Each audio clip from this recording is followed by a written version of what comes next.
Hello students, so we met again.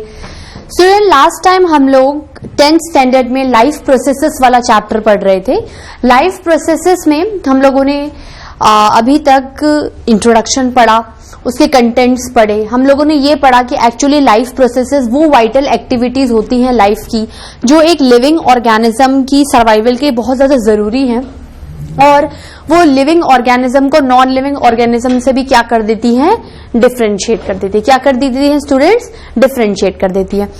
तो living organisms में जो भी लाइफ प्रोसेसेस थे, उसमें से हम लोगों ने ये बोला कि हमारे पास 8 लाइफ प्रोसेसेस मेन है। उसमें से पहला हमने न्यूट्रिशन कंप्लीट कर लिया था। न्यूट्रिशन हमने अमीबा में पढ़ा था। पैरामीशिया मतलब यूनिसेलुलर ऑर्गेनिजम्स में आप लोगों ने न्यूट्रिशन पढ़ लिया था, ठीक है। तो आज हम लोग nutrition in multi cellular organisms में सबसे पहले न्यूट्रिशन पढ़ेंगे, न्यूट्रिशन इन ह्यूमन बींग्स।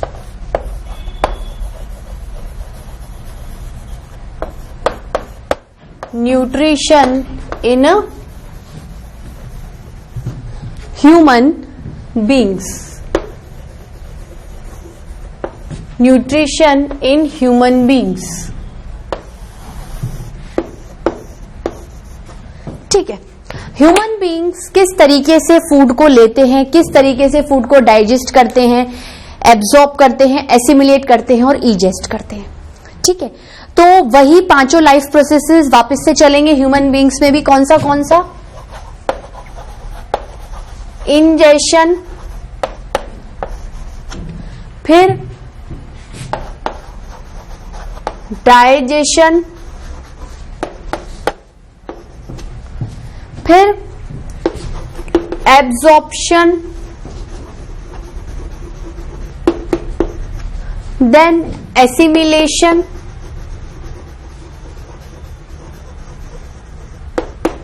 और फाइनली इजेशन, ठीक है। अब देखो, ह्यूमन बीइंग्स चूंकि एक मल्टी सेलुलर ऑर्गेनिजम्स हैं, इनमें डिवीजन ऑफ लेबर होगा। ऑर्गेनिज्म का मतलब क्या होता है? They have developed organ systems. भाई अगर सेल से लेके ऑर्गन सिस्टम तक की बात करें तो सब क्या है, बहुत ज्यादा डेवलप्ड होते हैं। तो जो न्यूट्रिशन होता है ह्यूमन बीइंग्स में, वो कह सकते हैं कि एक वेल डेवलप्ड सिस्टम की फॉर्म में होता है। मतलब ये जो न्यूट्रिशन लाइफ प्रोसेसेस है और उसके अंदर जो 5 स्टेप्स हो रहे हैं, वो पांचों स्टेप्स एक सिस्टम के अंदर होंगे। एक क्या होंगे? सिस्टम के अंदर होंगे। ओवरऑल सिस्टम का काम क्या है? खाने को लेना, पचाना और एनर्जी गेन करना। तो उस पूरे सिस्टम को कहा जाता है डाइजेस्टिव सिस्टम। क्या कहा जाता है स्टूडेंट्स? Digestive system. अभी जब आप हायर क्लासेस में पढ़ोगे 11th में, तो एक चैप्टर आएगा ह्यूमन फिजियोलॉजी में, डाइजेशन एंड एब्जॉर्प्शन। उसमें मैं जो आपको डाइजेस्टिव सिस्टम यहां पर थोड़ा सा लेसर वर्जन में बता रही हूं, वहां पर आप काफी कुछ ब्रॉड वर्जन में पढ़ोगे, ठीक है। तो न्यूट्रिशन जो लाइफ प्रोसेसेस है, उसके अंदर जो इन्वॉल्व 5 स्टेप्स हैं, वो किसके अंदर होंगे? All these 5 steps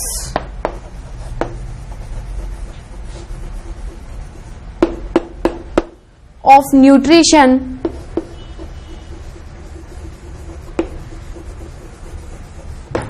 proceed under a well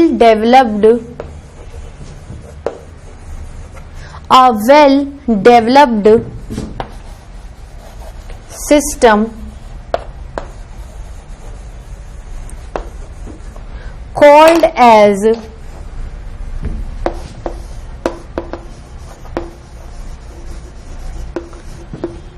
digestive system. Called as digestive system मतलब वो सिस्टम जिसके अंदर कुछ ऑर्गन्स होंगे, वो ऑर्गन्स अपने अंदर इंडिविजुअली भी काम करेंगे और दूसरे ऑर्गन के साथ म्यूचुअली इंटरेक्ट करके भी काम करेंगे। उस पूरे सिस्टम को डाइजेस्टिव सिस्टम कहते हैं, जो कि ह्यूमन बीइंग्स में बहुत ही कॉम्प्लेक्स और वेल डेवलप्ड सिस्टम होता है।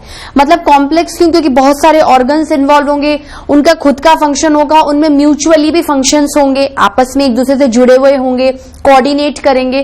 तो सिस्टम जो कहलाता है ह्यूमन बीइंग्स में, जिसके जरिए ये न्यूट्रिशन लाइफ प्रोसेस होता है, उसे बोलते हैं डाइजेस्टिव सिस्टम।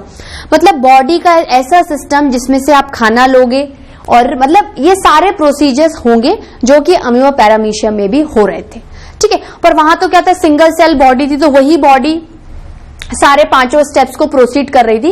इसमें पांचों स्टेप क्या होंगे, अलग अलग रीजन्स में होंगे, क्योंकि जितने ज्यादा सिस्टम कॉम्प्लेक्स होगा, जितने ज्यादा हमारे पास हेल्प करने के लिए चीजें होंगी, उतना ज्यादा मैं डिवीजन ऑफ लेबर करवा पाऊंगी, ठीक है। तो हम लोग क्या कह सकते हैं। अच्छा, अब मुझे एक बात बताओ, डाइजेस्टिव सिस्टम से आप समझते क्या हो? Actually in human beings the digestive system is very well developed. आपने जब डाइवर्सिटी इन लिविंग ऑर्गेनिजम्स पढ़ा था स्टूडेंट्स 9th क्लास में, तब भी मैं आपको बता रही थी कि जैसे पॉरीफेरा है, सीलियंट्रेटा है, निडेरिया है, प्लेटी हेलमिंथीज है, एस्की हेलमिंथीज है, इनमें भी धीरे धीरे डाइजेस्टिव सिस्टम आता जाता है, ठीक है। लेकिन सबसे ज्यादा वेल डेवलप्ड हमारे अंदर है, the powerful creature of this earth that is human being. इसके अंदर जो डाइजेस्टिव हर सिस्टम बहुत ज्यादा वेल डेवलप्ड है। तो ह्यूमन बीइंग्स में एक्चुअली डाइजेस्टिव सिस्टम से आप समझते क्या हो? इन human being digestive system is composed of alimentary canal. एक कैनाल टाइप, एक ट्यूब लाइक स्ट्रक्चर जाएगी जो कि बिल्कुल आपकी बॉडी के बीचों बीच से पास हो जाएगी, वो एक कैनाल है। कैनाल का मतलब क्या होता है, जो दो चीजों को जोड़ रही है। मतलब इस कैनाल के बीचों बीच बहुत सारे कंपोनेंट्स आएंगे सिस्टम के, मतलब बहुत सारे ऑर्गन्स आएंगे इस सिस्टम के, जो कि इस एलिमेंट्री कैनाल के जरिए क्या होते जाते हैं, आपस में जुड़ते जाते हैं। ये सिस्टम में काम करेंगे तो ऑर्गन सिस्टम बनाएंगे, और ऑर्गन सिस्टम का नाम क्या कहलाएगा, डाइजेस्टिव सिस्टम, ठीक है। एलिमेंट्री कैनाल है तो दो चीजें होंगी कि इनिशियल पॉइंट भी, एंड पॉइंट भी। इनिशियल पॉइंट का मतलब होता है माउथ, मुंह से जिससे खाना खाते हैं, और नीचे जाके एनस, जिससे हम अपना अनडाइजेस्टेड वेस्ट मटेरियल निकाल देते हैं। जैसे पैरामीशियम में था ओरल पोर, एनल पोर, इसी तरीके से जब आप कोई ओरल पोर और एनल पोर को जोड़ दो और उसके बीचों बीच भी बहुत सारे कंपोनेंट्स डाल दो जो कि आपस में इंटरलिंक्ड होते हैं, इंटरकनेक्टेड होते हैं, कोऑर्डिनेट होते हैं, तो वो एक सिस्टम को क्या कर देते हैं, जन्म दे देते हैं, ठीक है। तो हम लोग क्या कह सकते हैं,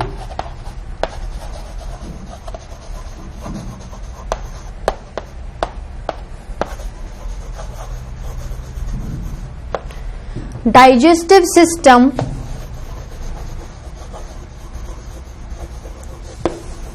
कंपोज्ड ऑफ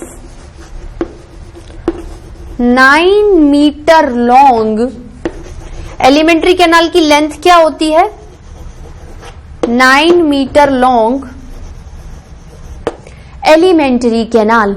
एलिमेंट्री कैनाल बोलते हैं डाइजेस्टिव सिस्टम एक्चुअली किसका कंपोज्ड है, एलिमेंट्री कैनाल का। और इस एलिमेंट्री कैनाल में ही वेरियस ऑर्गन्स आएंगे, जो ऑर्गन्स किसको बनाएंगे, डाइजेस्टिव सिस्टम को बनाएंगे, ठीक है। मतलब ये जो ऑर्गन्स आपके एलिमेंट्री कैनाल में है, जो डाइजेस्टिव सिस्टम को बना रहे हैं, वो उनका काम क्या है सबका, उनका काम है खाने को पचाना, खाने को इंजेक्शन करवाना, डाइजेशन करवाना, एब्जॉर्प्शन करवाना, एसिमिलेशन करवाना और इजेशन। मतलब उन सबका काम क्या है, न्यूट्रिशन करवाना। क्या काम करवाना स्टूडेंट्स, न्यूट्रिशन करवाना, ठीक है।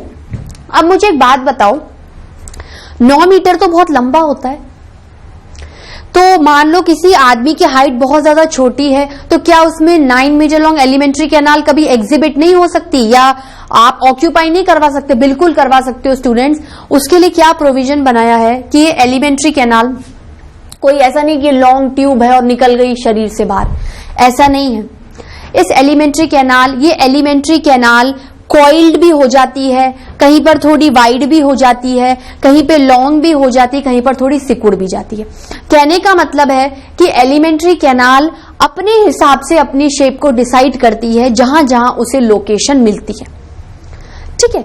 जैसे मुंह से निकली, सीधे सीधे गई, फिर थोड़ी घूम गई, फिर साइड में ऐसी हो गई। तो ये कह सकते हैं कि एलिमेंट्री कैनाल की लेंथ तो ठीक है, रिसर्च से मेजरमेंट करके 9 मीटर ली हुई होगी, मानते हैं, लेकिन आप एलिमेंट्री कैनाल की चौड़ाई को कभी भी एक तरीके से डिफाइन नहीं कर सकते, एक स्पेसिफिक वे में डायमेंशनली वाइज नहीं कह सकते, क्योंकि एलिमेंट्री कैनाल की जो विड्थ है वो हमेशा क्या करती रहती है, वेरी करती रहती है। क्या करती रहती है स्टूडेंट्स, वेरी करती रहती है, ठीक है। अब क्या करते हैं, अब देखो, अगर मैं आपको पार्ट्स ऑफ एलिमेंट्री कैनाल बोलूं या पार्ट्स ऑफ डाइजेस्टिव सिस्टम बोलूं, बात एक ही है। ऑब्वियसली बात एक ही है, because in human being the digestive system is composed of alimentary canal, या we can say a well developed alimentary canal in human beings is called digestive system. अब सिस्टम आता है तो चलिए सिस्टम के कंपोनेंट्स पढ़ते हैं, ठीक है।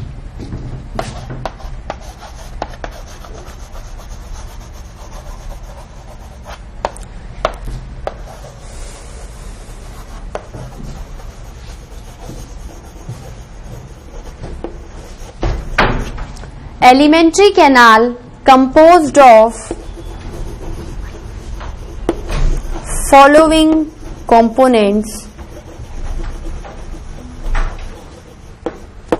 Alimentary canal composed of following components, ठीक है भाई। ये जो 9 मीटर लॉन्ग एलिमेंट्री कैनाल है, इसमें आपको क्या करनी है, चीजें भरनी है ना, तो भरोगे तो कंपोनेंट शो करोगे, तो वेरियस कंपोनेंट्स कौन से होंगे, चलिए नंबर 1 पे लेते हैं माउथ। इसमें अपन ओरल कैविटी भी देखेंगे। वैसे तो माउथ और ओरल कैविटी अलग अलग होती है, लेकिन लमसम ये जुड़े हुए हैं, इसलिए मैं इसको क्या है एक ही में लिख रही हूं।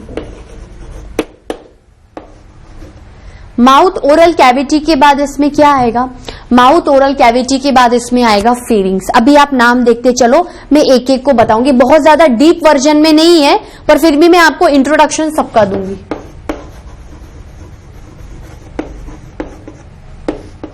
फेरिंग्स, फेरिंग्स के बाद आता है ईसोफेगस। फेरिंग्स के बाद क्या आता है, ईसोफेगस। इसको ओसीफेगस भी कहते हैं। देखो इसकी स्पेलिंग क्या होती है, ईसोफेगस, ठीक है। तो ये ईसोफेगस भी या ओइसोफेगस भी बोलते हो, प्रोनाउंसिएशन अलग अलग है, लेकिन एक्चुअली स्पेलिंग में आप यही लिखोगे। ईसोफेगस के बाद आता है स्टमक।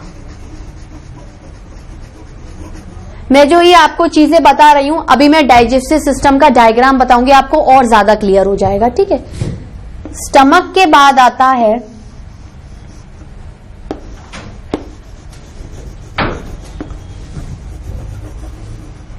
Small intestine. क्या आता है, स्मॉल इंटेस्टाइन। और फिर आता है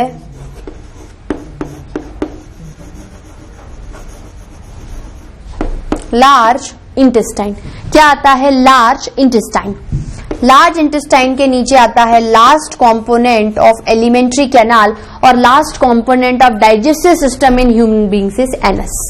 मतलब ये एक कैनाल की तरह स्ट्रक्चर हुई, जिसका इनिशियल पॉइंट माउथ हो गया और जिसका एंडिंग पॉइंट क्या हो गया, एनस हो गया। अब आप पॉइंट वाइज डालो तो ये सेकंड हो गया, ये थर्ड हो गया, फोर्थ हो गया, फिफ्थ हो गया, सिक्स्थ हो गया और सेवेंथ हो गया और सेवेंथ हो गया।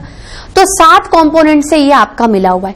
अभी देखो इनके अंदर क्या है, कुछ सब कंपोनेंट्स भी आएंगे। इनके अंदर क्या है, कुछ सब कंपोनेंट्स भी आएंगे। सबसे पहले क्या है, आपके एलिमेंट्री कैनाल में ये तो क्या है, प्रॉपरली वेल डेवलप्ड ऑर्गन्स है। भैया आपका डाइजेस्टिव सिस्टम है which is composed of alimentary canal and these are the various components of alimentary canal और डाइजेस्टिव सिस्टम। स्टूडेंट्स किसी भी तरीके से बोल सकती हो ना इस बात को। पहला कंपोनेंट क्या है, पहला ऑर्गन क्या है, माउथ है, फिर फेरिंग्स है, फिर ईसोफेगस है, फिर stomach, small intestine, large intestine और एनस। अब क्या है, इसके अंदर भी स्मॉल इंटेस्टाइन फिर फर्दर 3 सब पार्ट्स में डिवाइडेड है और लार्ज इंटेस्टाइन फिर फर्दर 3 सब पार्ट्स में डिवाइडेड है। इसके अलावा आपके इस डाइजेस्टिव सिस्टम या एलिमेंट्री कैनाल में वेरियस वेल डेवलप्ड ग्लैंड्स भी आते हैं। क्या आते हैं, वेरियस वेल डेवलप्ड ग्लैंड्स भी आते हैं। वो ग्लैंड्स क्या करते हैं, देखो ग्लैंड एक ऐसा ऑर्गन होता है। ग्लैंड क्या होता है, देखो ग्लैंड एक, ये मत समझो कि बॉडी में कोई नए तरीके से कोई नई चीज आ गई। आप बोलोगे मैम फिर तो ये चैप्टर बहुत ज्यादा कॉम्प्लेक्स हो जाएगा। कॉम्प्लेक्स नहीं होगा, बस ये चैप्टर आपके लिए इंपॉर्टेंट बहुत ज्यादा है। तो इंपॉर्टेंट होने के साथ साथ टर्मिनोलॉजीज इस चैप्टर में सबसे ज्यादा नहीं आप पढ़ोगे। देखो ग्लैंड कुछ भी नहीं है, ग्लैंड एक ऑर्गन होता है। ग्लैंड आपकी बॉडी में जैसे ये सारे ऑर्गन्स है ना, फेरिंग्स, ईसोफेगस सब ऑर्गन है। तो ग्लैंड भी क्या होता है, ऑर्गन ही होता है, पर उसके अंदर क्या होता है, सिक्रेशन की पावर आ जाती है, कुछ भरने की पावर आ जाती है।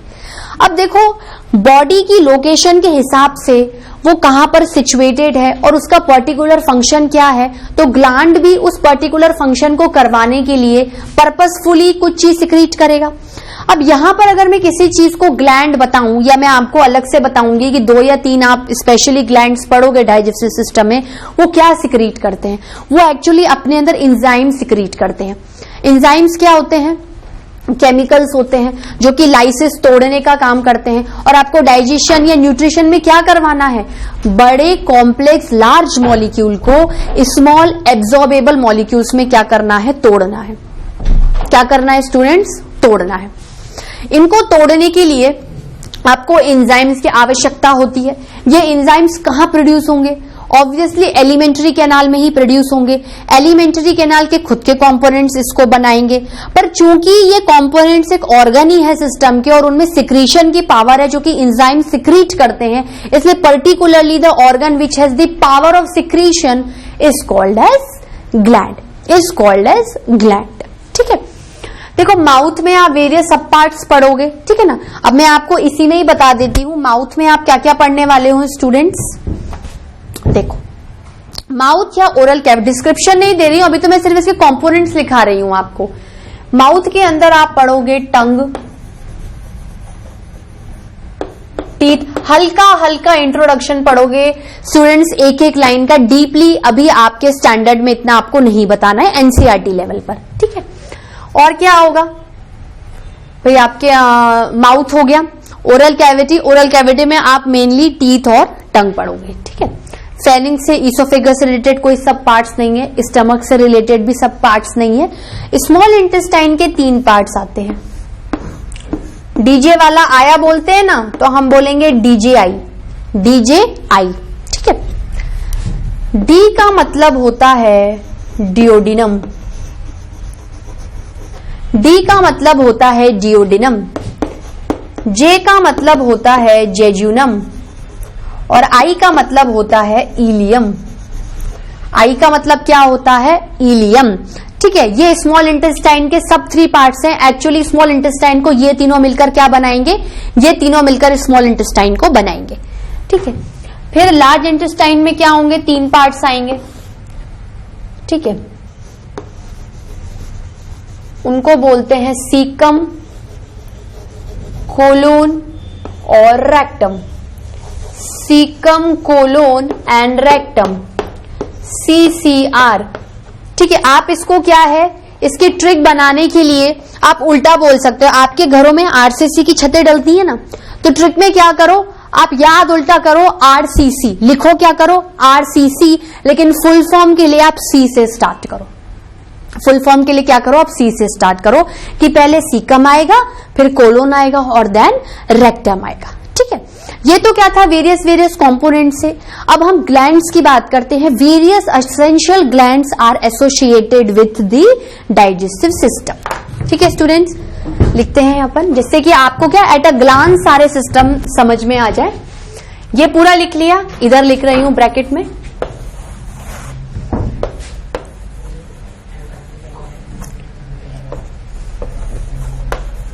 Various glands are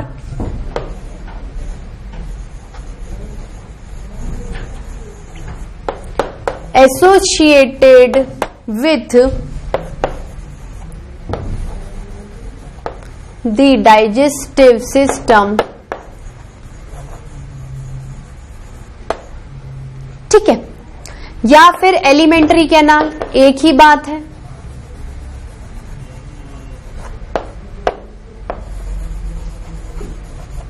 ठीक है, पहला क्या आएगा, देखो ये ग्लैंड्स क्या होंगे, चूंकि डाइजेस्टिव सिस्टम का पार्ट है तो इन्हीं किन्हीं ऑर्गन से रिलेटेड होंगे। भाई पर्टिकुलर ऑर्गन है, उसके साथ रिलेटेड उसका रेस्पेक्टिव ग्लैंड। तो स्टार्ट करें माउथ से। माउथ से एसोसिएटेड ग्लैंड को बोलते हैं सलाइवरी ग्लैंड। वो कुछ सिक्रीट करेगा। वो क्या सिक्रीट करेगा, ग्लैंड जो सलाइवरी है, तो ग्लैंड जो सलाइवा सिक्रीट करेगा, थूक आती है मुंह में, इस थूक के अंदर सलाइवा के अंदर एक ऐसा एंजाइम होता है जो आपके खाने को क्या करता है, डाइजेस्ट करता है। अब देखो आप बोलोगे कि मैम खाने में तो आपने कहा था बहुत सारे कंपोनेंट है, कार्बोहाइड्रेट भी होगा, फैट भी होगा, प्रोटीन भी होगा, ठीक है। हाँ, मैंने बिल्कुल सही कहा था। इसलिए इन जो एंजाइम्स में अलग अलग प्रॉपर्टीज होती हैं। कुछ एंजाइम कार्बोहाइड्रेट्स को पचाने के लिए बने हुए रहते हैं, कुछ एंजाइम आपके फैट्स या लिपिड्स को पचाने के लिए बने हुए हैं, और कुछ एंजाइम प्रोटीन्स को पचाने के लिए बने हुए हैं। उनके वेरियस नाम से, कार्बोहाइड्रेट को पचाने के लिए लिस्ट ये रही, फैट को पचाने के लिए लिस्ट ये रही, और प्रोटीन्स के लिए लिस्ट ये रही। तो जैसे जैसे आप सिस्टम को आगे आगे पढ़ते जाओगे आपको धीरे धीरे और बातें समझ में आती जाएंगी। पर आपको ये बात समझ में आ गई है कि ह्यूमन बींग्स में न्यूट्रिशन करवाने के लिए या ये 5 असेंशियल स्टेप्स करवाने के लिए हमें एक वेल डेवलप्ड सिस्टम की जरूरत है, क्योंकि ह्यूमन बींग्स का सिस्टम क्या है, बॉडी ऑर्गेनाइजेशन कॉम्प्लेक्स है, वो एक ऑर्गन सिस्टम ऑर्गेनिज्म लेवल पर है। तो हमें क्या है, डायरेक्ट सिस्टम पे ही बात करनी पड़ेगी। अब हम सेल टिश्यू ऑर्गन की बात नहीं करेंगे, हम ऑर्गन सिस्टम की बात करेंगे। तो उसमें न्यूट्रिशन को करवाने के लिए हमारे पास डाइजेस्टिव सिस्टम की अवेलेबिलिटी है। डाइजेस्टिव सिस्टम की अवेलेबिलिटी है तो एक सिस्टम बहुत सारे कंपोनेंट्स या ऑर्गन से बनता है, ये वेरियस ऑर्गन्स है। और आप अभी देखना ये ऑर्गन्स आपस में क्या है, इंटरलिंक्ड भी रहते हैं, मतलब म्यूचुअली काम करेंगे कि माउथ फेरिंग से एसोसिएटेड है, फेरिंग ऐसा नहीं कि ईसोफेगस को आप फेरिंग्स की जगह रख दो तो काम हो जाएगा, नहीं। लाइन क्या होती है, एक रिदम में, एक पैटर्न में ही चलेगी, ठीक है। देखो माउथ से रिलेटेड कौन से ग्लैंड्स हैं, माउथ से रिलेटेड आपके ग्लैंड्स हैं सलाइवरी ग्लैंड्स, ठीक है।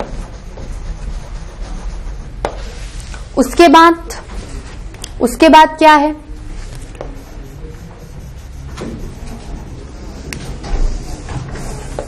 फिर आता है फेरिंग्स और ईसोफेगस में किसी भी तरीके का डाइजेस्टिव ग्लैंड्स नहीं होता है। जहां पर डाइजेस्टिव ग्लैंड्स होंगे कहीं ना कहीं वहां पर डाइजेशन भी प्रोसीड होगा। माउथ में अगर आपके पास डाइजेस्टिव ग्लैंड है जिनका नाम सलाइवरी ग्लैंड है, डाइजेशन होगा। यहां पर कोई डाइजेस्टिव ग्लैंड्स नहीं है तो डाइजेशन नहीं होगा, ये सिर्फ फूड को पैसेज देने का काम करेंगे। स्टमक में, स्टमक को एक लैटिन वर्ड गैस्टर से डिराइव किया गया है, तो इसके ग्लैंड्स को बोलते हैं गैस्ट्रिक ग्लैंड्स।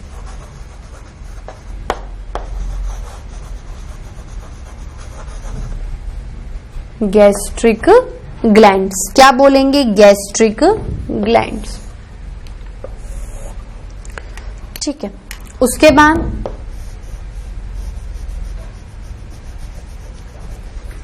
ठीक है, अब देखो आपके लार्ज स्मॉल इंटेस्टाइन से रिलेटेड कौन से ग्लैंड्स होंगे, मतलब स्टमक में भी डाइजेशन होगा, मतलब स्टमक में भी डाइजेशन होगा। भाई आप ऐसा क्यों बोल रहे हो, मैं अच्छा देखो आपके दिमाग में क्वेश्चन आ रहा होगा कि मैम सारे कंपोनेंट्स में डाइजेशन क्यों नहीं हो रहा।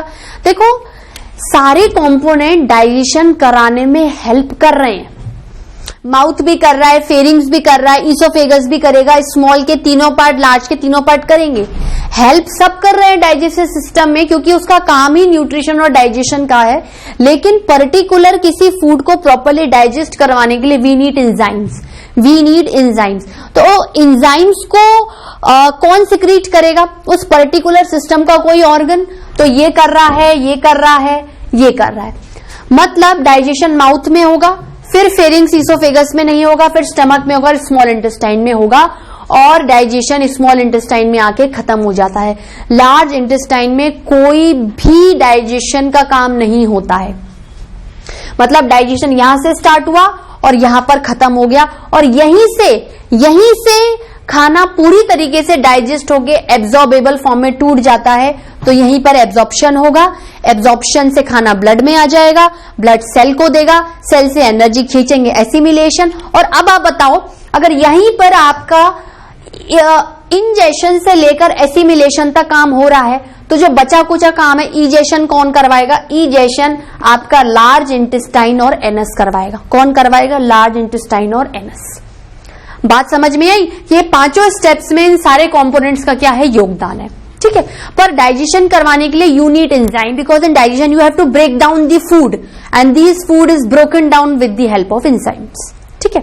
तो तो जहां जहां जिस भी प्रॉपर ऑर्गन में ग्लैंड्स बनेंगे, जहां जहां एंजाइम्स का सिक्रीशन होगा, वहां वहां प्रॉपर डाइजेशन होगा। ऐसा नहीं है कि बाकियों में डाइजेशन नहीं हो रहा, ऑब्वियसली नहीं हो रहा, लेकिन वो किसी न किसी तरीके से और हेल्प कर रहे हैं डाइजेशन के प्रोसेस को कंटिन्यू करवाने के लिए। ठीक है, मान लीजिए फेरिंग्स ईसोफेगस फूड के पैसेज को बंद कर दें, तो माउथ का अगर डाइजेस्टेड फूड आगे नहीं बढ़ेगा तो कैसे वो स्मॉल इंटेस्टाइन में पहुंचेगा? तो भले ही फेरिंग्स और ईसोफेगस एंजाइम सिक्रीट नहीं करे, but they still are the most important component of system. भाई अपने घर में अपन जब काम बांटते हैं लोगों को, मान लो किसी को कम काम भी मिल रहा है, तो जरूरी इसका मतलब ये थोड़ी कि उसकी इंपॉर्टेंस घर में खत्म हो रही है। उसी तरीके से स्टूडेंट, चाहे किसी का ज्यादा काम है या कम काम है, पर सब मिलकर एक सिस्टम के लिए काम कर रहे हैं। ठीक है, स्मॉल इंटेस्टाइन में जो ग्लैंड्स होते हैं उन्हें बोलते हैं इंटेस्टाइनल ग्लैंड्स। क्या बोलते हैं? Intestinal glands.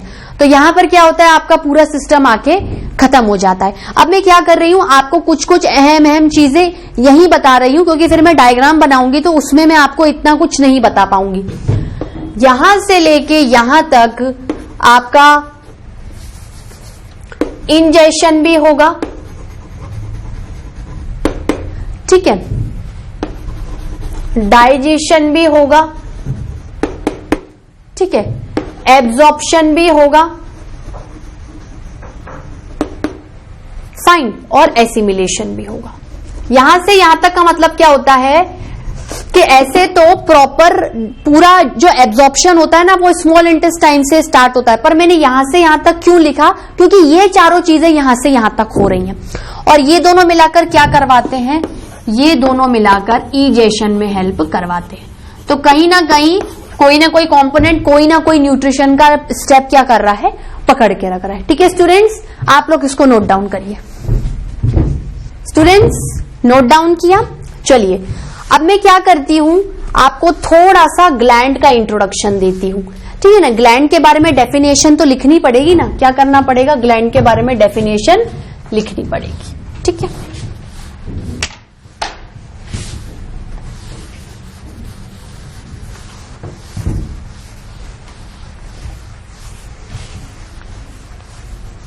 देखो, अगर हम ग्लैंड्स के बारे में बात करते हैं,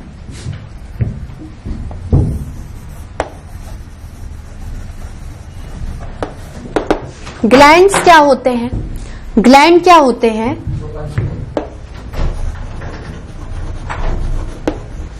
gland is itself a organ of our body, itself organ of our body,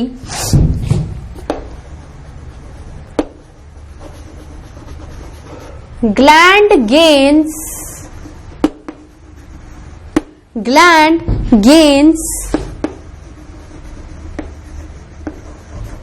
the power of secretion. Gland भाई ग्लैंड अभी एक ही बता रही हूं, ऐसे तो बहुत सारे ग्लैंड्स होंगे। Gland gains the power of secretion. ठीक है, अब हर पर्पस को सॉल्व करने के लिए हर पर्पस के हिसाब से उस हिसाब का सिक्रीशन भी होगा। डाइजेशन करवाना तो सिक्रीशन एंजाइमेटिक होगा, क्योंकि एंजाइम्स आएंगे, फूड पे गिरेंगे, अपने अपने हिसाब से कार्बोहाइड्रेट, प्रोटीन और फैट्स को चेक करेंगे और फूड को तोड़ देंगे। ठीक है, तो in glands according to the purpose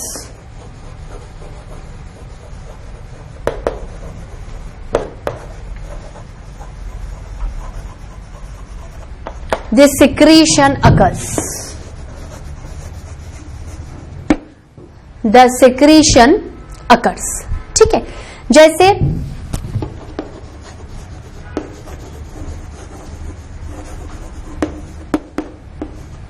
in digestive system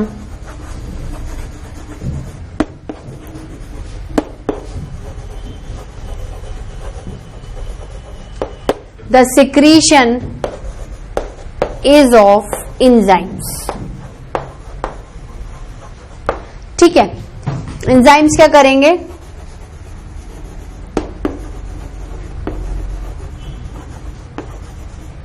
which are able to break the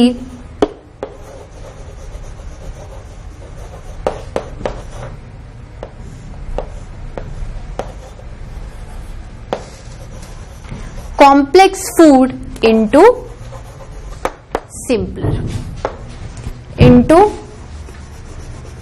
simpler one. ठीक है स्टूडेंट्स, तो आज के लेक्चर में इतना ही। आज के लेक्चर में हमने क्या किया, अपना न्यूट्रिशन इन ह्यूमन बींग्स में देखा जाए तो बहुत कुछ, एक तरीके से देखा जाए तो एक इंट्रोडक्शन के नाम पर सब कुछ पढ़ लिया। अब नेक्स्ट लेक्चर में मैं क्या करूंगी, देखो मैंने ग्लैंड का भी इंट्रोडक्शन दे दिया, मैंने आपको ग्लैंड्स लिखवा भी दिए थे।